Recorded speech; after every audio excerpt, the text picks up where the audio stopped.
Tout commence le 29 novembre 1932. Comme à l'accoutumée, Fernande Voisin et son frère Albert vont chercher leur sœur Gilberte qui est au pensionnat tenu par les sœurs de la doctrine chrétienne de Nancy. Elle sort à 18h30 et en chemin, ils ont l'habitude de passer chercher leur ami André et Gilberte Desgimbres. Le rituel est toujours le même. En passant devant la maison des Desgimbres, Fernande frappe sur le volet et André et Gilberte sortent pour les accompagner. Les enfants arrivent devant le couvent. Juste à côté se trouve une voie ferrée et un pont de pierre qui passe au-dessus de la route. Albert s'approche et sonne à la porte. Il se retourne alors pour parler aux filles et son regard est attiré par quelque chose qui se trouve au-dessus du pont. Pour lui, c'est une évidence, c'est bien la Vierge Marie qu'il voit flotter. Il s'exclame alors « Regardez, la Vierge qui marche sur le pont, regardez tout de suite !» Fernande, André et Gilberte se retournent et en effet, elles voient, elles aussi, une personne très brillante sur le pont. Mais en regardant plus attentivement, les enfants constatent que la Vierge ne marche pas sur le pont, mais au-dessus. Elle a un nuage au-dessous des pieds, et lorsqu'elle marche, ils distinguent un mouvement au niveau des jambes. Les enfants sont alors pris d'une peur panique. Tout autour d'eux est sombre. En effet, à cette époque, ni les rues ni le couvent n'étaient éclairés. Le petit groupe frappe alors à la porte de toute leur force, et quand la sœur vient leur ouvrir, ils se précipitent dans l'entrée. « Ma chère sœur, regardez au-dessus du pont, regardez !» En constatant leur panique, la sœur portière sort avec une lampe, mais elle ne voit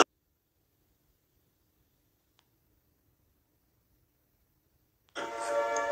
Pendant ce temps, leur amie Gilberte Voisin, qui a entendu la cloche, sait que son frère, sa sœur et ses amis doivent être là. Elle descend donc de la salle d'études jusqu'à l'entrée, et quand elle arrive à la porte, elle est toute surprise. Elle aussi voit une dame qui brille au-dessus du pont. La sœur portière, ne comprenant pas ce qui se passe et ne voyant rien, s'adresse aux enfants. « Oh, vous avez dû rêver, il n'y a rien. C'est une branche que vous avez vu bouger, tout simplement. Allez, retournez chez vous et ne reparlez plus de tout cela. » Les enfants ne comprennent pas pourquoi la sœur ne voit rien. Une branche d'arbre. Enfin, qu'est-ce qu'elle raconte? C'est une dame sur un nuage. Le petit groupe doit pourtant quitter le couvent et rentrer à la maison. Mais ils sont tous sous l'effet de la peur. Gilberte Desgimbres est tellement effrayée qu'elle ferme les yeux.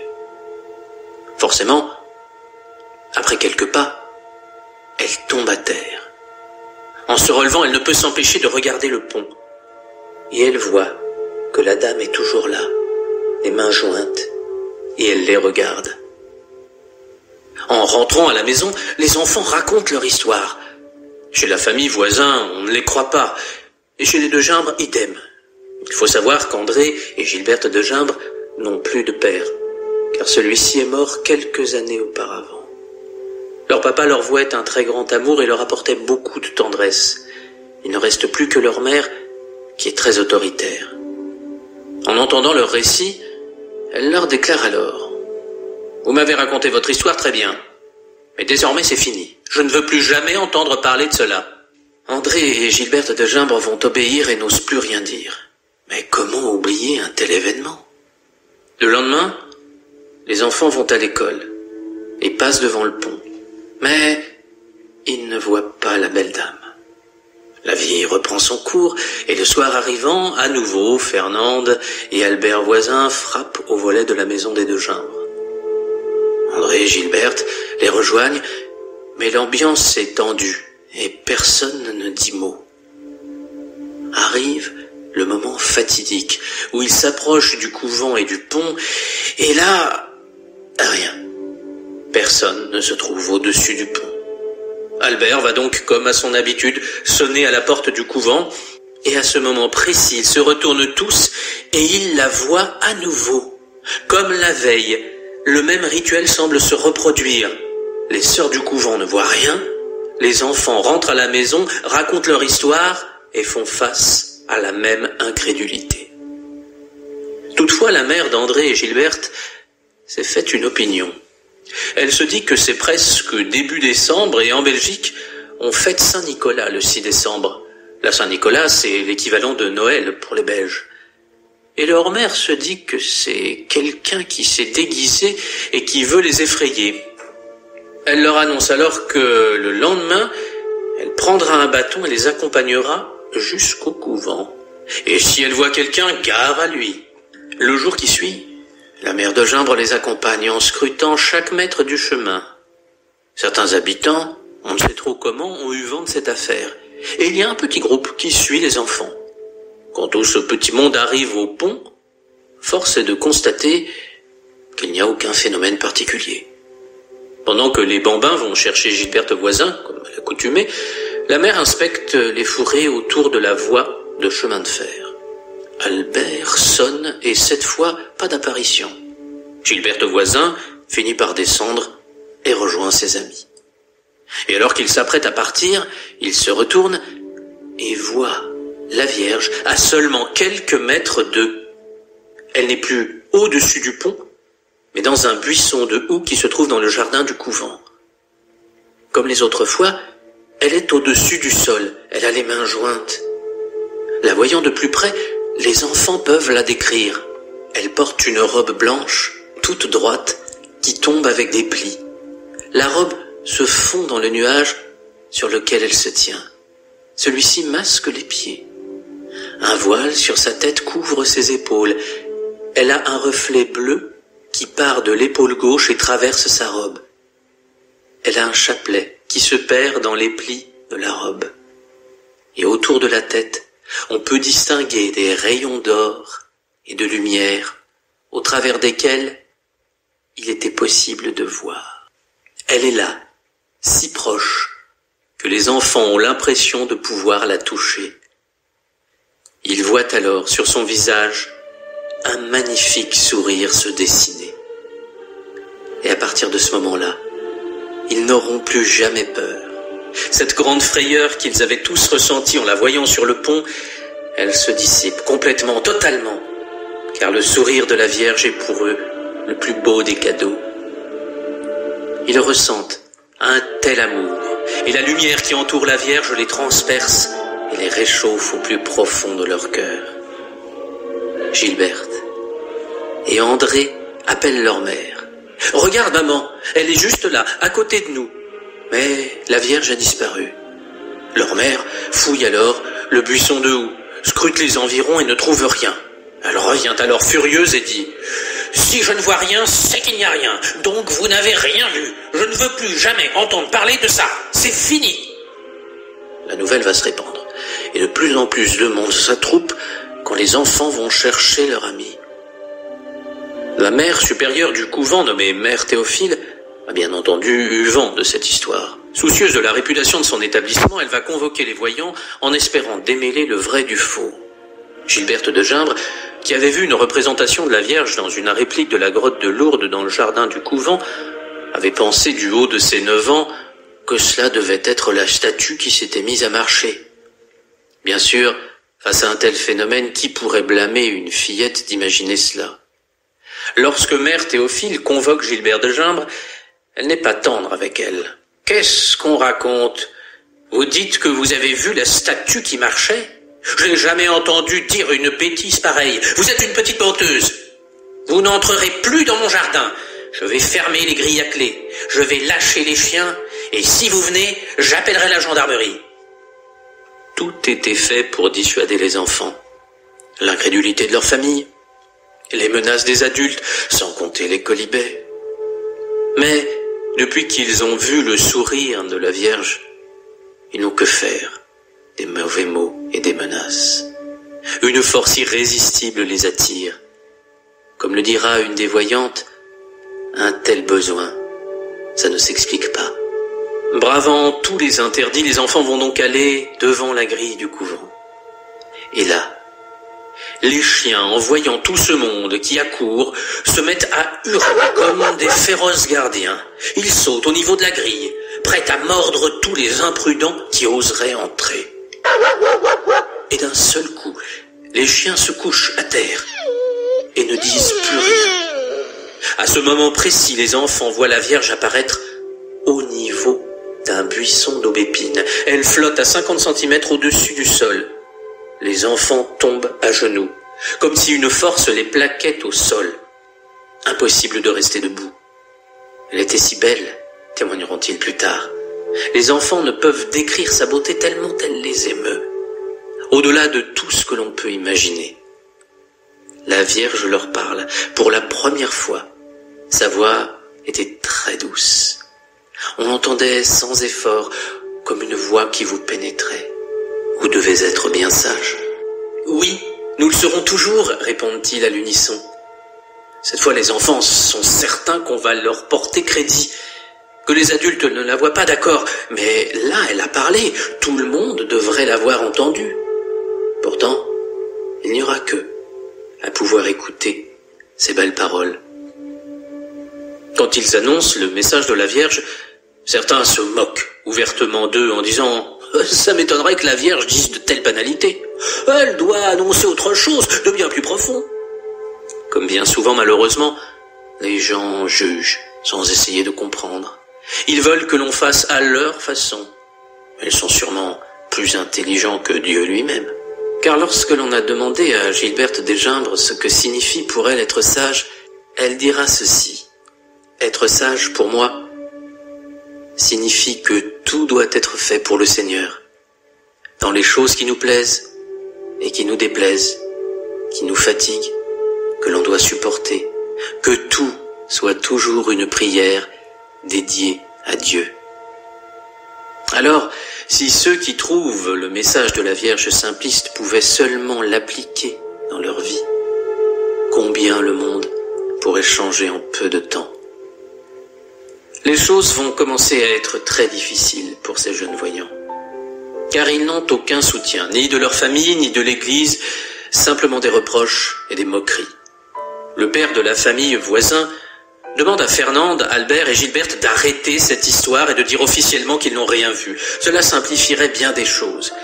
Mais à son grand étonnement, Fernande, l'aînée, va lui répondre, droit dans les yeux. « Papa, nous avons vu la Sainte Vierge. Tu peux me frapper si tu veux, et même me tuer. Mais je dirai toujours que j'ai vu la Sainte Vierge. » Chez les Desgimbres, c'est aussi très compliqué. Leur mère ne peut supporter cette histoire. Pour elle, ses filles sont des menteuses. Comme il y a de plus en plus de monde qui vient près de la maison, la mère ne sait gérer tout cela et rejette la faute sur ses enfants. Lors d'un repas, elle s'énerve et leur dit « Comment pouvez-vous avoir de tels mensonges dans la bouche? Vous ne méritez pas de manger ici. Quittez la table, petite menteuse, et mangez dans vos chambres, je ne veux plus vous voir. » Gilberte témoignera d'un soir où elle voulut embrasser sa mère et celle-ci lui répondra « On n'embrasse pas une gamine qui ment, va te coucher !» La pauvre Gilberte se retrouve seule, dans son lit, et elle pleure, en faisant bien attention de ne pas faire trop de bruit, de peur que sa mère ne le lui reproche. Ce n'est pas mieux pour sa sœur Andrée. Il se réfugiait dans l'étable en compagnie des vaches. Elle leur parlait « Mes pauvres vaches, il n'y a que vous qui ne me faites pas pleurer dans cette maison. » Malgré tous ces traitements terribles, les enfants ressentent un besoin très fort de retourner voir la Vierge, car au moment où ils la voient, rien ne peut se comparer à la joie qu'ils ressentent. Au travers des différentes apparitions, la Vierge leur parlera à nouveau. « Est-ce bien vrai que vous serez toujours bien sages ? » « Oui, nous le serons, répondent-ils tous, d'une seule et même voix. Fernande demande alors « Pourquoi venez-vous ici ?» Et la Vierge lui répond « Pour qu'on vienne ici en pèlerinage. Je souhaite qu'une chapelle soit construite. » L'apparition du 8 décembre sera particulière. La Vierge est en effet beaucoup plus brillante que d'habitude, et c'est là qu'elle déclinera son identité. Je suis la Vierge Immaculée. Certains médecins vont venir pour prouver que tout cela est une supercherie. Ils sont déjà très surpris, car lorsque la Vierge apparaît, ils voient que les enfants tombent à genoux instantanément, avec force. Leurs genoux heurtent avec une telle violence les pavés que les médecins ne comprennent pas comment les voyants ne peuvent pas avoir les os brisés. Ils vont alors faire des tests sur les enfants pendant la présence de Marie et à la limite de l'indécence. Certains pincent tellement le mollet de la petite Gilberte Voisin qu'une marque rouge apparaît, mais elle ne bouge pas. D'autres personnes vont donner des coups de canif sur les joues des enfants, et la petite Gilberte Desgimbres va même être brûlée à l'aide d'allumettes que l'on place sous ses mains, mais rien ne semble pouvoir interrompre leur extase. Quand les apparitions se terminent, c'est un supplice pour les enfants, car le contraste est tellement fort entre la lumière, l'amour de Marie et la noirceur des hommes. En effet, on veut les faire avouer et on les sépare pour les interroger, sans aucun respect. Les filles de Gimbres, qui n'ont plus de père, n'ont personne pour les défendre. Et ainsi Gilberte, qui a été brûlée, est mise au centre d'un groupe d'hommes qui lui demandent de montrer ses mains. La pauvre, ne sachant pas ce qui s'est passé, pense qu'on souhaite vérifier si ses mains sont propres, et comme sa mère ne s'occupe plus d'elle, elle a peur qu'on lui reproche sa saleté, en lui disant que la Vierge n'apparaîtrait jamais à une petite fille aux mains sales. Mais ce n'est pas de cela qu'il s'agit. On veut voir ses mains pour constater la peau brûlée suite aux allumettes placées sous la paume de ses mains. Mais il n'y a rien, aucune trace. De même pour les coups de couteau et les pincements. C'est à n'y rien comprendre. De plus, lors des apparitions, les voix des enfants changent et deviennent très aiguës, sans que personne ne puisse l'expliquer. À partir du 29 décembre, lorsque Marie écarte ses mains, apparaît alors son cœur rempli d'une belle lumière dorée qui brille et répand un amour infini. C'est un spectacle magnifique qu'ils n'oublieront jamais. Ce cœur d'or ne sera pas une figure de style, mais une vision réelle et concrète qui les marquera toute leur vie. Quand elle disparaissait, elle ouvrait les bras lentement, et les enfants comprenaient que l'apparition allait toucher à sa fin. Pourtant, un soir, alors que les enfants récitaient l'Ave Maria, elle se mit comme à l'accoutumée à ouvrir les bras, comme si elle allait partir. Mais les enfants sont tellement tristes de la voir partir qu'ils se remettent à chanter de plus belle.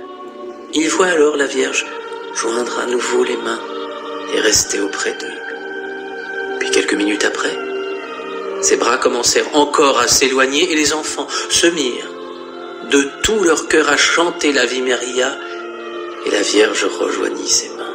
Ainsi, ils purent, grâce à leur chant, prolonger cet instant de grâce. Dès que Marie était présente, les enfants étaient heureux, comme on ne peut l'imaginer, et ils se sentaient comblés dans sa lumière. Le 30 décembre, s'adressant à Fernande, elle dira « Priez, priez beaucoup ».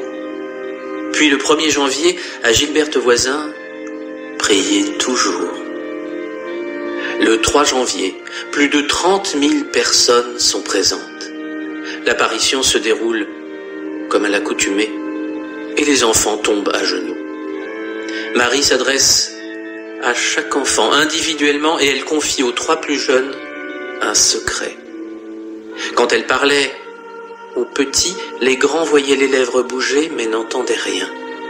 Ces secrets seront donc confidentiels et aucun enfant n'en parlera jamais. Pourquoi?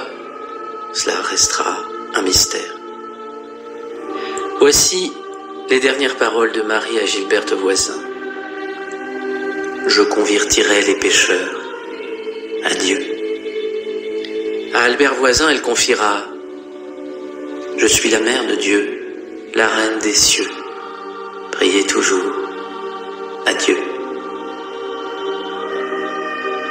Et à Gilberte Desgimbres, il y a entre nous deux un secret que vous ne pouvez pas dire. Adieu. À la fin de l'apparition, Fernande Voisin, l'aînée, pleure à chaudes larmes, car cette fois, elle n'a rien vu. Elle ne peut se résoudre à partir et continue de prier. Tout à coup, une boule de feu gigantesque éclate au pied de l'aubépine avec un bruit semblable au tonnerre. Et au milieu, Fernande voit la Vierge qui va lui demander « Aimez-vous mon fils ?» Ce à quoi Fernande répond « Oui ». « M'aimez-vous » Là encore, Fernande ne répond que par l'affirmative. Et la Vierge conclut en la regardant avec douceur. « Alors, sacrifiez-vous pour moi. » Adieu. Fernande pleure toutes les larmes de son corps, car elle sait que c'est la dernière fois que la Vierge apparaîtra en ce lieu. Gilberte de Gimbre ne pouvait se résoudre à croire que c'était fini. Et elle pensait qu'elle reviendrait, et pendant des années, tous les soirs, elle l'a espéré. En tout, la Vierge est apparue 33 fois, du 29 novembre 1932 au 3 janvier 1933. Aucun des enfants n'entrera dans les ordres, et ils se marieront tous. Ceci peut s'expliquer en partie par les difficiles traitements qu'ils ont subis et le manque de soutien et de reconnaissance de l'Église qui mit très longtemps avant d'agir. Pourtant, il est important de reconnaître la grande humilité des voyants.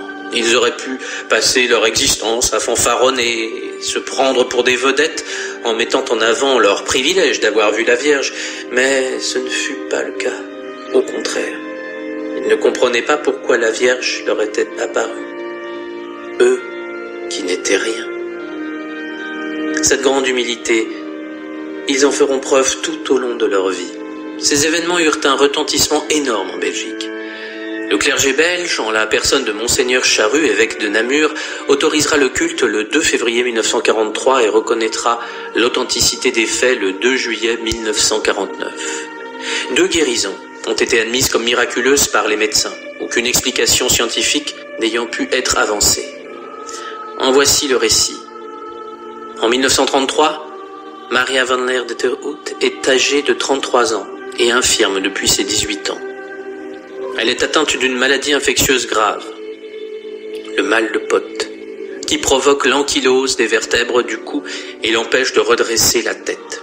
Le docteur Vogel juge son état désespéré et estime ne plus rien pouvoir faire pour elle. Le 23 juin 1933, sa tante et 2 religieuses infirmières la conduisent en ambulance à Beaurain.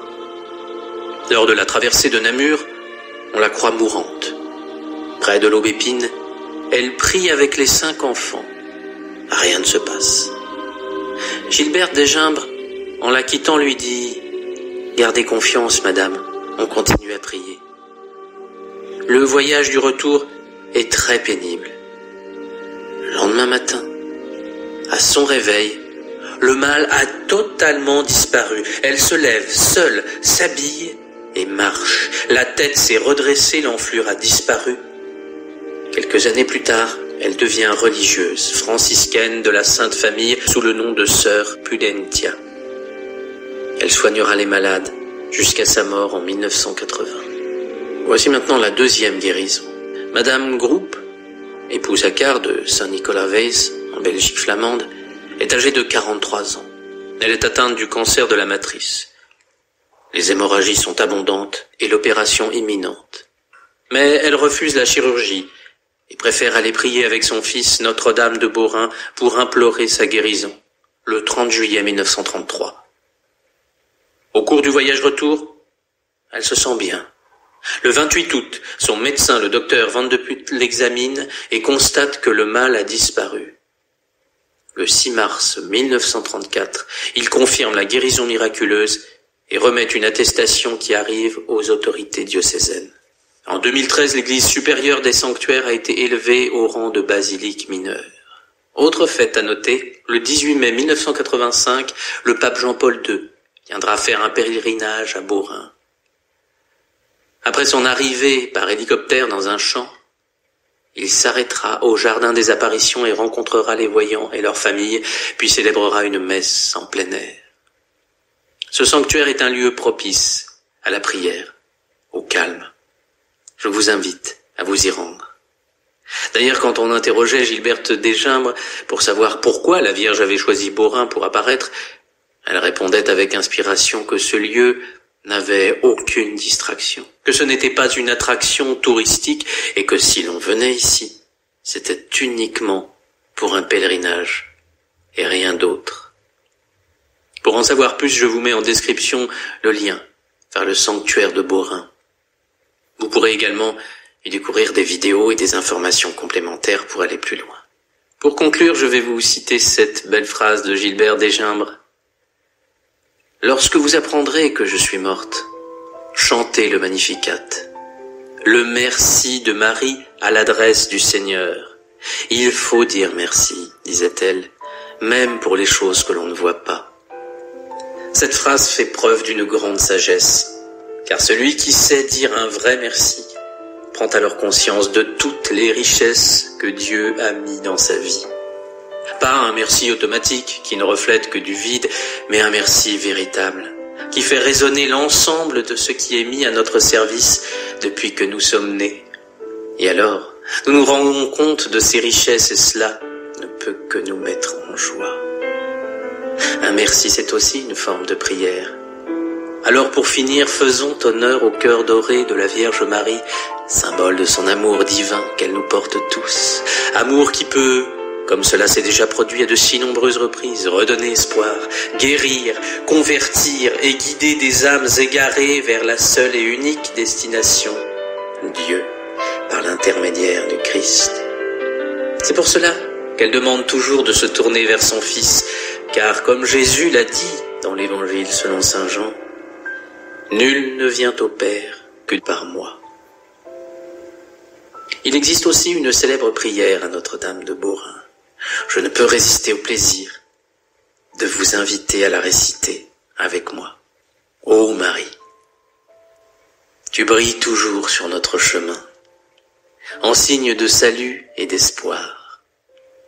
Nous te faisons confiance, secours des malades, toi qui as gardé une foi ferme alors que tu as partagé la douleur de Jésus au pied de la croix. Toi, Reine au cœur d'or, tu sais ce dont nous avons besoin et nous en sommes sûrs que tu exauceras nos demandes, tout comme tu as fait revenir la joie et la fête lors des noces de Cana en Galilée. Après un moment d'épreuve, aide-nous, Mère de l'amour divin, Notre-Dame de Beaurain, à nous conformer à la volonté du Père et à faire ce que Jésus nous dit. Lui qui a pris sur lui nos souffrances et a été chargé de nos douleurs pour nous porter à travers la croix à la joie de la résurrection. Amen.